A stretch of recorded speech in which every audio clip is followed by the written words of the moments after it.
Good evening, ladies and gentlemen.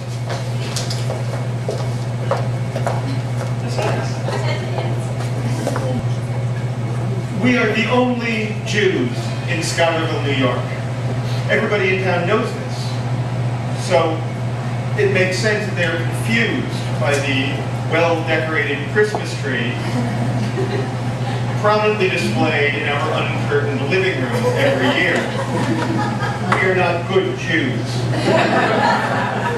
My mother, having envied her neighbors and friends their beautifully decorated trees through her childhood, has decided that as an adult she is allowed to have anything she wants. So we hang lights and we hang tinsel every year. My sister's screaming at me, strands, not clumps. Strands, not clumps. My father is an atheist, but he believes in history and tradition. So for 8 nights we turn our backs on my mother's secular celebration tree and we light the menorah, mouthing words that are utterly meaningless to me. Baruch atah Adonai, have a clue what I'm saying. My sister is 13. She has a keenly honed sense of hypocrisy.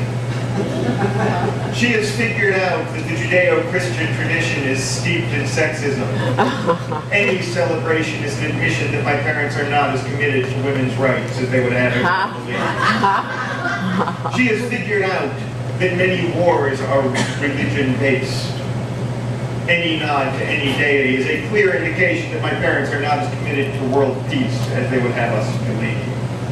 She has figured out that the holiday season is a big capitalist sucker game designed to take all of our money and perpetuate an economy that is ultimately unsustainable. And any gift exchange is an indication that my parents are not truly committed to human rights as they would have everyone believe. I am 11. I like presents. I like days off from school when I could spend so much time reading comic books in my pajamas that the elasticized ankles leave rib indentations in my flesh. Dusty, the great sheepdog mutt of my childhood, believes in his heart that we are the perfect family, the best people who have ever lived, and that any food left unattended is intended for him. He is having a very happy and gassy holiday. The only real miracle of the season is that our house does not explode. There is an energy crisis. Long lines at the pumps. Discussions of embargo. Words that are as meaningless to me as if they were in Hebrew. I vaguely understand it has something to do with oil. How much is there? How long will it last? My father has purchased an antique pot-bellied stove.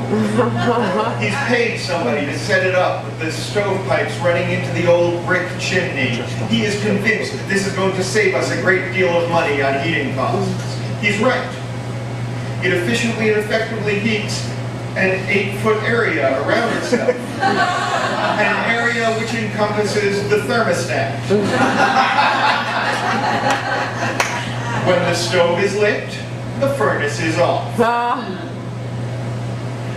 My father owns a record of Dylan Thomas, my namesake, reading his long poem, A Child's Christmas in Wales. Every year, he puts it on the turntable, and he tells me to listen. And every year I sit for a few minutes, listening to the drunk Welshman, as he talks about his childhood memories of snowballs thrown long ago, melted, forever frozen in his lyric memory, and then I get bored and wander away. This year, my father has not put that record on. And I decide to listen to it. Perhaps I've inherited his love of tradition. I pull the record from its cardboard sleeve and I put it on the phonograph. and I slowly lower the needle into those first grooves. And then I lie down on the floor, my head resting on my great coffee-stained dog. And he cranes around to nuzzle my hair with his cold, wet nose, petting me in his way, and then turns back and lowers his chin onto his paws with a sigh that smells heavily of stolen latkes.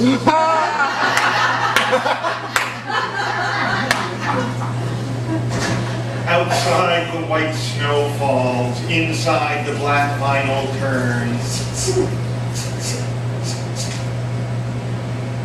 And he intones his tales of Christmas long ago, of rain-soaked, sea-salted streets, and of chocolate cigarettes that he remembers.